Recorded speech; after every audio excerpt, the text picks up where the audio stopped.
the corner.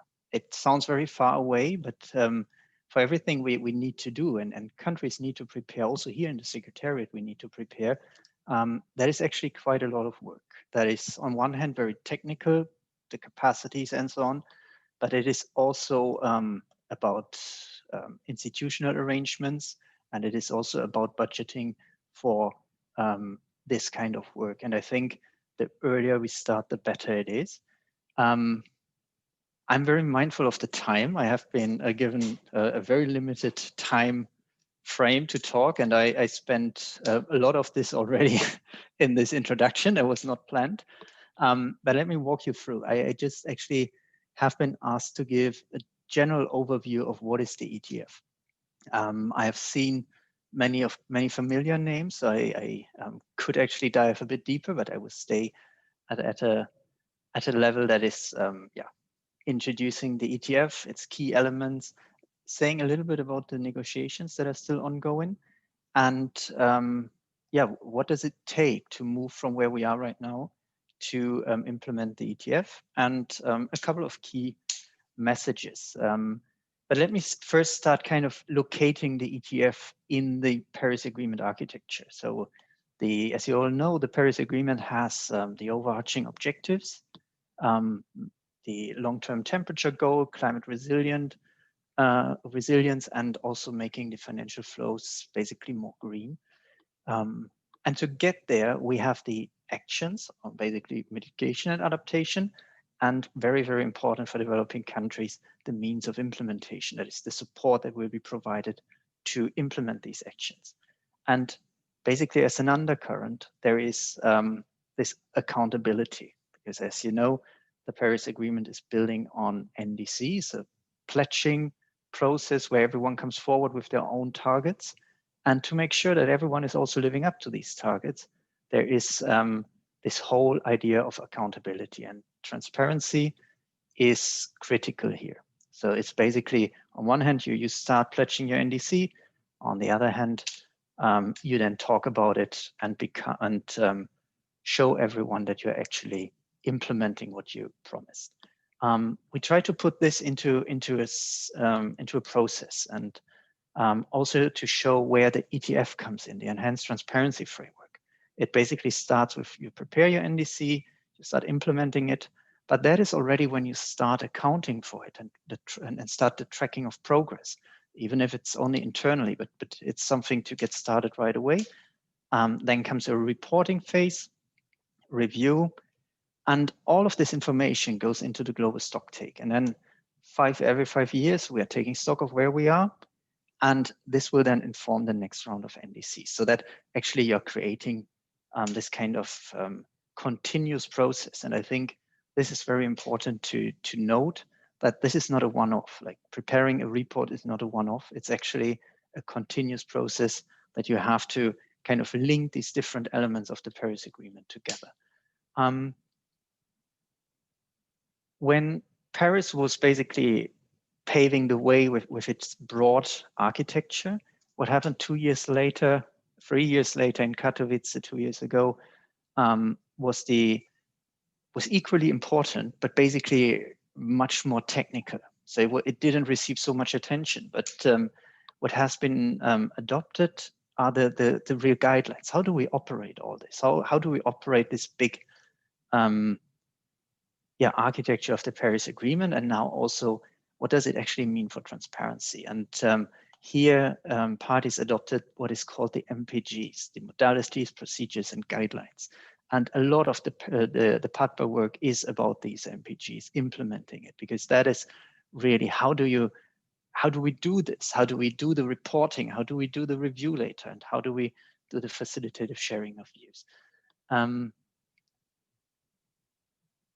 So there was much more. There was like all these details have been agreed, and also what does it mean to implement all this and to put it into action? And this is a little bit what we want to talk about today. So the key elements of this whole transparency or enhanced transparency framework is a reporting part, it's a review part, and a facilitative or like a process where governments come together and they ask questions to each other, and they talk to each other and explain what they're actually doing.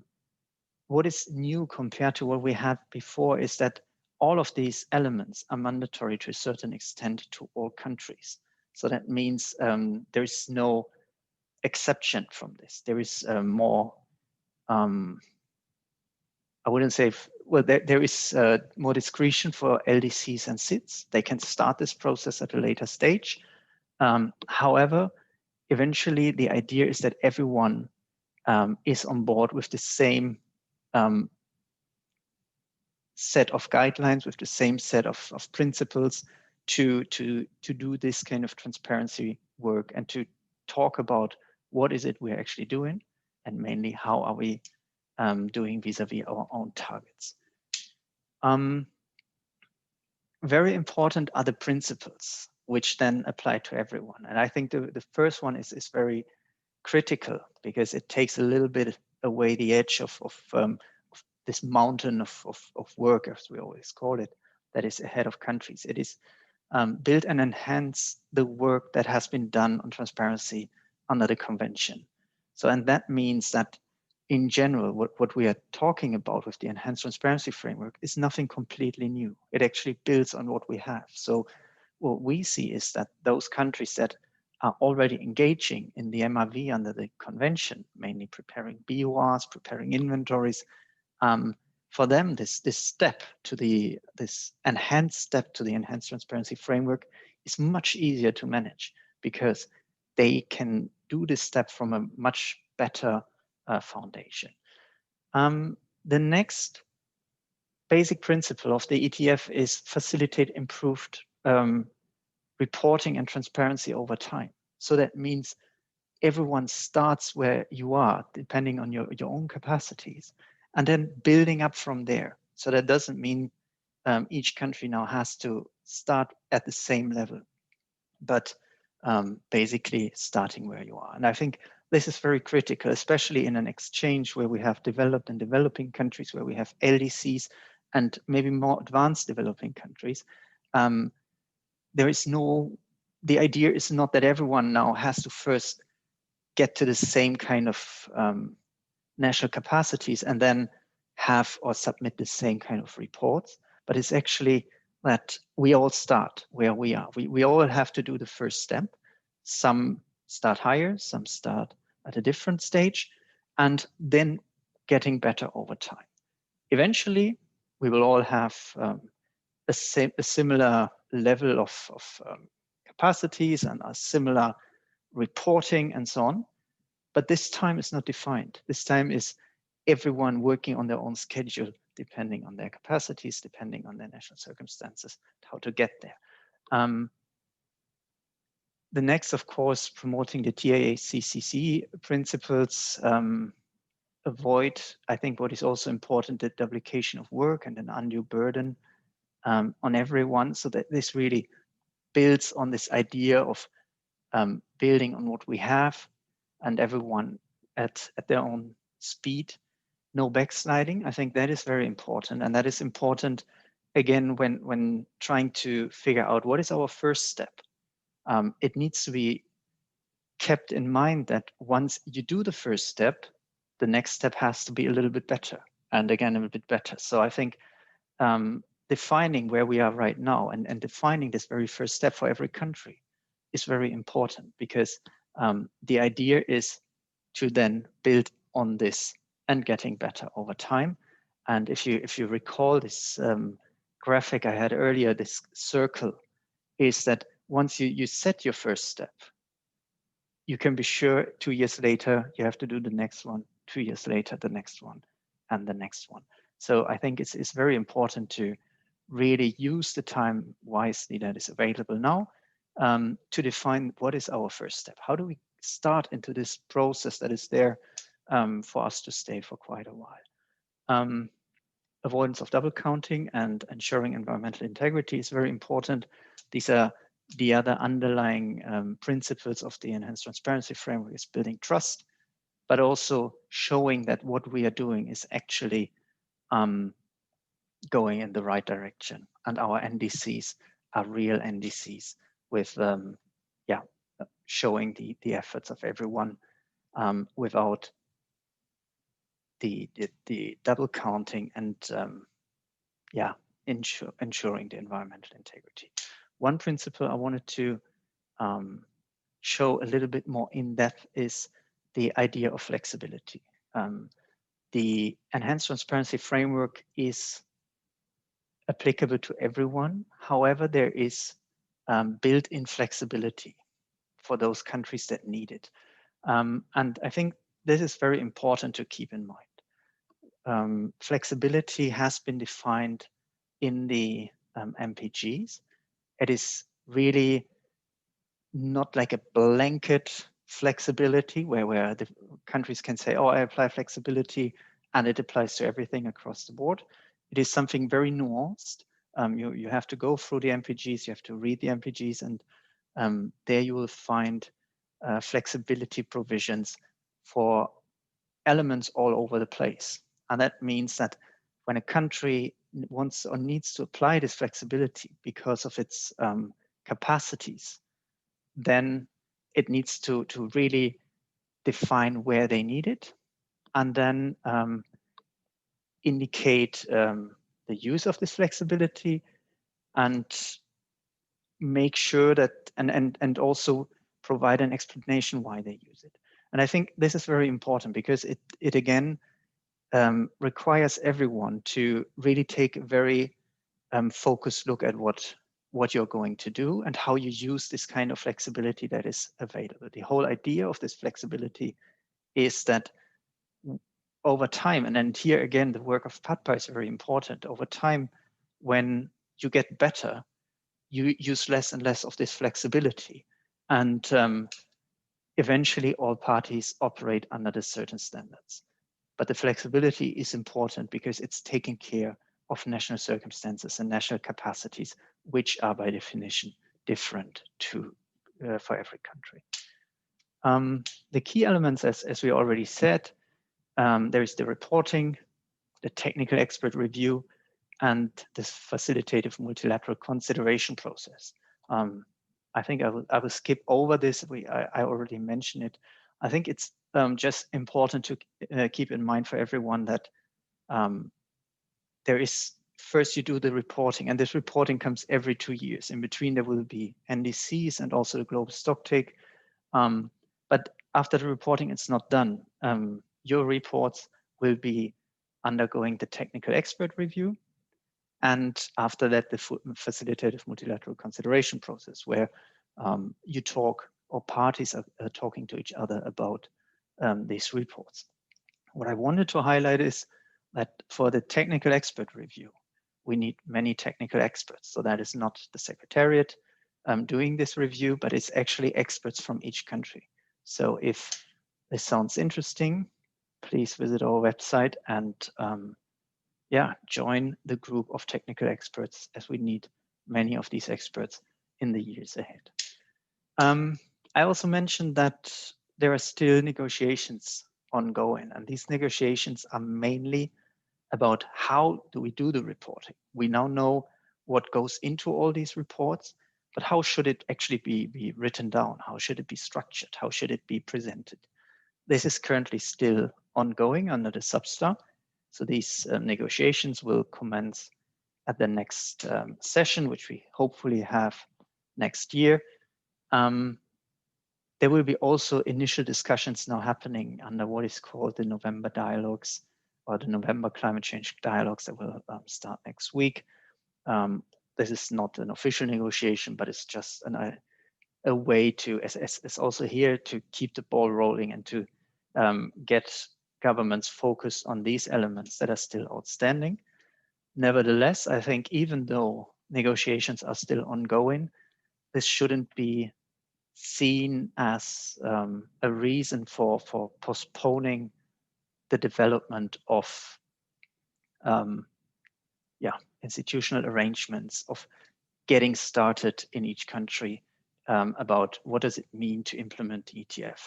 How do we go about the reporting? Where do we get the data from? How do we do this? Because in the end, what is currently negotiated is only the final form of presenting this data. The rest of this is already known. And here we have, and I think I just leave it in this deck of slides for everyone also to have a look later, this timeline. Of course, the current way of reporting will be ongoing, and then as of 2024, also for some countries earlier, we move under the Paris Agreement. I think it's important to keep in mind that this kind of, one goes into or flows into the other. And it also shows that 2024, by the time many countries have to report, is not far away. And I mentioned earlier that the Enhanced Transparency Framework builds on what we have today. And with this slide, we just wanted to show this a little bit. So we color-coded the different elements of what will be reported under the ETF. And we held it vis-a-vis on the right-hand side. You see what is currently being reported, the biannual update reports for developing countries, the national communication. And when you do the comparison, you realize, many of these things are already there. So therefore, we always would like to encourage everyone to just participate in what we have right now, because that's the best preparation for the Enhanced Transparency Framework. And all these messages I kind of put together here in this last slide. First of all, the ETF constitutes an enhancement. It's nothing new. It's something where we know already a lot and experience have been made, and PATPA has been very great in sharing these experiences. It recognizes different starting points, and I think that is very important. Everyone has to go back and say, where is our starting point? And that is exactly where you start. Don't think, oh, there are these very good reports. I would like to have a look at the German one or the whatever. No, you actually define your own starting point, and then you go from there step by step. What is critical are robust institutional arrangements, and that is really something to get started with now. It is something that needs to be reported under the ETF. But it is actually something that facilitates this whole process. And if you think of how this kind of process is continuous and repetitive, it becomes very clear that the institutional arrangements need to reflect it. It is not, it will not be the solution that this becomes an ad hoc work that has to happen every 2 years, because it is, as you can see, one feeds into the other, and the institutional arrangements will become the backbone of this process. It is clear, and PATPA is playing a big role in that, but many others, as Kirsten mentioned earlier, that developing countries need support for this and training. And we had in our initial discussion also, we heard that from some colleagues that training is paramount for everyone, for every of these elements. And there are so many steps to start with. That's the inventory, that's the reporting, that's a huge bucket where training is required. And I'm very grateful for a platform like PATPA that is providing parts of this training. And lastly, as I said, for everyone to participate in the current processes is really a stepping stone to get started under the Enhanced Transparency Framework. And my key message, and I think I repeated it a couple of times throughout this presentation, 2024 is not far away in the future. Get started now, and we will all be prepared for this. So thank you very much. On the last slide, I have a couple of links for everyone to click, mainly to our website. But I'm sure these slides will be shared with everyone, so no need to try to use this now. Yeah, thank you very much. And over to you, Richard. Thank you very much, Bernd. That was great. Really helpful. Look, we are running slightly behind time, so I did want to give people the opportunity to ask questions. Can we just keep it to 1 or 2? Would anybody like to either just raise their hand or post to the chat box?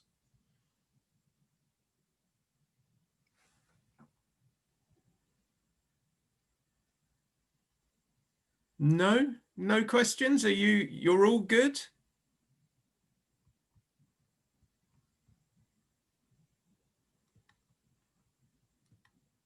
I'm not seeing anything. So I think I'd have one for you, Bernd, which is, you know, if you were pushed to answer, what do you anticipate will be many countries' greatest challenge regarding the ETF and AFOLU? We have many discussions with many countries, and what we see is as the greatest challenge is actually twofold. One is the capacity constraints, as the reporting under the ETF is not just one element. So you have to start getting the data. You need to get an understanding of how do I use this data? How do I prepare this data? How do I work with this data? And data is already like, it sounds very simple, but you on one hand need emission data, you need data about your policies, you need data about your adaptation sectors, you want data on your support needs. That is, getting this data is a lot. So for that, you need to have the right institutional arrangements in place. And to get this, and that is not a second big challenge, is the basically the high-level government support. I think by now we are more or less at a level where higher level or where decision makers know about NDCs and are saying, oh, that's important. We need to prepare an NDC. You guys go figure. But we are not there with the ETF. We are not there that a minister knows every 2 years, we have to prepare this report. Or kind of report. That's the discussion that's not happening. But if this domestic mandate is not given to the experts, it's very difficult for the experts to go and get the data.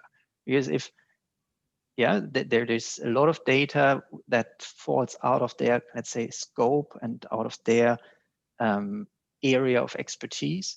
And getting this data requires cross-government cooperation, sometimes even from government to private sector, and without a proper mandate from a higher level that actually says, these guys need this data and you give it to them, or you work together, it becomes very challenging. So we have these two sides. One is the support and the government support, and one is capacities, technical capacities on how do I get all of this together and make it work. Okay, thank you very much, Bernd. That's helpful, and it helps provide a bit of a backdrop to the session after the break. So Pierre has asked me for you to get back. Sorry, Richard, I see that Kirsten has raised her hand. Oh, has she? And I can't see that. I'm sorry, Kirsten. Many apologies. No problem. I just want to go back to Bernd with maybe more comments. So my feeling is that compared to the NDC topic, the topic of transparency is not, let's put it like this, sexy. So people don't really know about it, and they don't know that NDCs cannot live without the reporting aspect and the data, and vice versa. So what do you see, what ways do you see to make this topic more popular? Because I mean, governments also need to understand the importance of transparency. Maybe you can reflect shortly on this. That is something we try to get our head around. And what we see or what we think is first of all, maybe a kind of lobby at a higher level, so that it's not only the technical people talking about how can we best use this data, but to enter into a political discussion where also from the support organizations, heads of these organizations, basically start talking about this topic, so that it becomes just a topic better known. And the other one is clearly about the co-benefits. And I would even argue that preparing a BTR ultimately should be the co-benefit of generating this data. So once governments generate data, and I think there is a lot where exchange of experience can help, and the sharing of best practices can help. where governments generate data and say, generating this data helped us a lot to, I don't know, create new policies, to understanding where our support needs, to see where our support is coming from. All these kind of, if we can generate this and turn it into a discussion that, well, and now that you have all this data, just put it into this format and send it to the UNFCCC, I think that might help a lot, rather than, oh, now you all have to prepare this, use this format, get all this data, put it all in, and send it to us, because that is something where the first question is, why should we do that? That's a lot of work. We don't have the capacities. So I think we should try to turn this around a bit and get a lot of experience on the table where governments actually say, that helped us a lot. Here we could better talk to partners, to donors, to our industry, because we understand much better now how our country operates. So if we can get this kind of positive spin into this discussion, I think it might help. Great. Thank you very much, Bernd. We're needing to maintain momentum. So if we move to the break now, if we just have 5 minutes for the break, and if you can keep your Zoom